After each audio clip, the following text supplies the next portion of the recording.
When I'm cooking meat, I love to cook it low and slow because you get the most tender results. And you get that melt in your mouth. melt in your mouth. Oh, I'm salivating already. And especially because look at this gorgeous meat we've got in front of us. This is flank steak. Obviously, you've got your primary cuts of steak, but this is a secondary cut. They have such a great flavour. Yeah. Okay, especially when we're going to slow cook them today. So this is OMUGI. So OMUGI is Japanese for barley. So these are grain-fed cows from Queensland, Aussie cows, and you get the most amazing marbling and flavour when they're grain-fed. So that's what we're going to showcase today. Now, I'm going Mexican style today, Joe. All right? We're going to make the most vibrant marinade for our flank steak first. So what we need to do, I need you to juice the orange and the lime straight into our canister, if that's okay. Sure. And I'm going to add coriander, just a nice bunch of coriander. I'm just going to break it up. I'm even going to put the stalks in.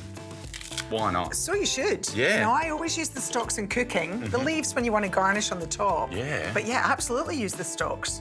Then we've got 6 cloves of garlic. Okay, that's going to go straight in. Nice and garlicky. Go for it. Beautiful, thanking you. Have you been to Mexico? I haven't. It's definitely on the bucket list. Have you been? I only just across the border. When I was in Texas, we went for a weekend across the border to one of those northern towns. But yeah, the food was still amazing there, and it's made me want to go. Tim in Tijuana. That's my next. That's my next cooking show. Okay, we've got 1/3 cup of olive oil. Then, of course, Mexico. We've got to have a jalapeno in there somewhere. So I'm just going to roughly chop that just to help my stick blender out a little bit. It can do most of the work, but so that can go straight in. Then I need a good pinch of salt and pepper. Can you tell what's making me ick? You're making me use a lemon squeezer for the lime. Oh, no. You know, you can get a little green one that's Joe's specially OCD's for coming through.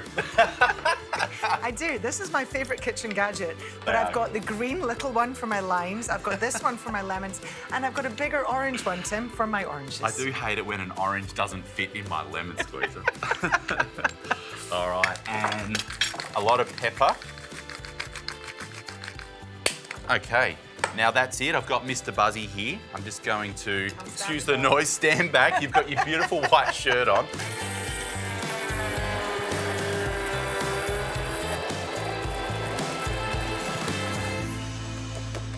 Oh, look at that looks good. Look at the I colour. like the colour, yeah. Let's have a cheeky taste now. Whew. Yum. Wow. Geez, I could almost just drink that. I know. How good. I want like a shot. A little like jalapeno smoothie. That gets you going in the morning. Thank you. So, guys, that marinade tastes absolutely delicious. I'm going to place both of our flank steaks. This is great. This comes with 2 steaks. So this will feed a good mob. We'll get both of those into our dish. And then I want to cover that with this amazing marinade. Ooh, look at the colour. Now, channel my inner masseuse. Now the marination begins. Now, at least 2 hours in the fridge, Joe. But this is something you should do the day before if you get the chance. Yeah, I was going to say, you could do this ahead of time, leave it in the fridge until you're ready to cook it. Up to 24 hours. Yeah, because the longer you marinate, the more flavour is going to impart in our beautiful flank steak. So we'll cover that, get that in the fridge, and then we'll come back and start the cooking process.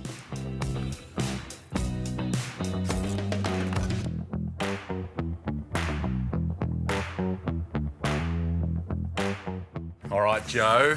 Come on, our I want to eat this. We still got a little while. This is slow, remember? Yeah, I forgot. Okay, so you can see how that's changed colour a little bit. Because we've got citrus in our marinade, it's almost helping to tenderise our steak even more, which is what we want. So I'm going to move our baking dish up and the steak can go in. Okay, now we don't want to waste any marinade juices. Now, just as a quick braising liquid, I've got a Mexican beer, which I've got in the jug here, which we're going to pour around the outside.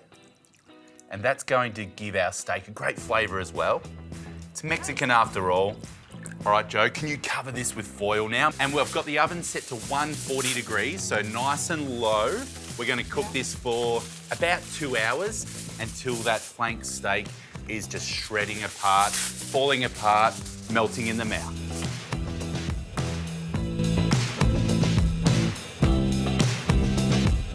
Our flank steaks had a couple of hours in the low and slow oven. The big reveal. Oh, Fabulous. That looks really good. the aroma just hits your nostrils. Now, before we shred the beef, I want to set that aside. We're going to make a little salsa and fry our tortillas before we serve. I should All right. get salsa making. Okay. Seeds out, I'm assuming, Tim, Yeah, for salsa? seeds out for this one. Otherwise, the salsa can be a bit mushy. A bit runny. Yeah, a bit Yeah. runny. So for our salsa, we've got tomato, lime juice, some red onion, some avocado, some jalapeno, and some coriander. And I'm going to char grill our corn. I've got a hot griddle pan here, and we're just going to char it on all sides till we get some good colour on it. Then we'll remove the kernels, and that can go in our salsa. Now, we've got these cute little baby tortillas. When you shallow fry tortillas, they become beautiful and crispy, and they turn into tostadas. And that's what we're gonna do. We're gonna serve our tostadas with some of the salsa and the flank steak on top. I mean, this is finger food on a whole nother level.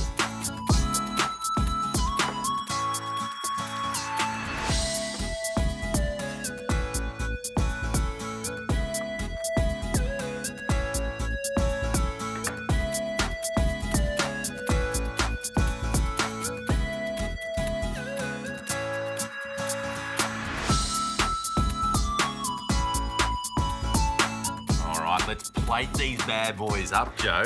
It is time for our little Mexican party. This little salsa you made looks amazing. I love those different colours. And I just shallow fried these tortillas. It's a little trick you can do at home because then you make the most crispy tostadas. They're great. Yeah.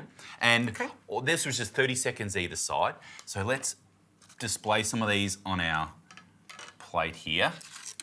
Then we've got this, I mean, come on, this just gets me so excited. Looks amazing. This shredded flank steak. Now, we drained off the cooking liquid and then just added it back in until we got that right consistency, because you don't want it too dry, but you don't want it too wet either. So we'll get a nice handful of our steak onto each one. And then we'll top each with some of that amazing salsa. Yeah, great little appetizer if people are walking into your Mexican fiesta dinner party and you serve these up. Oh, They will love it. There you go, guys, my Mexican slow-cooked flank steak. All right, let's do it. It's a little party, Tim. It's taken a while, but it'll be worth it, I hope. How do I do this without making a mess? We can't. Crunch. I think I've got salsa up my nose. Do you know what? The salsa is just gorgeous on the top. Yeah. You've got the crispy under, that beautifully tender shredded meat, and then the salsa's just adding that bit of freshness, bit of pop, little citrus, jalapeno. Party in your mouth. Tim in Tijuana coming to a TV near you soon.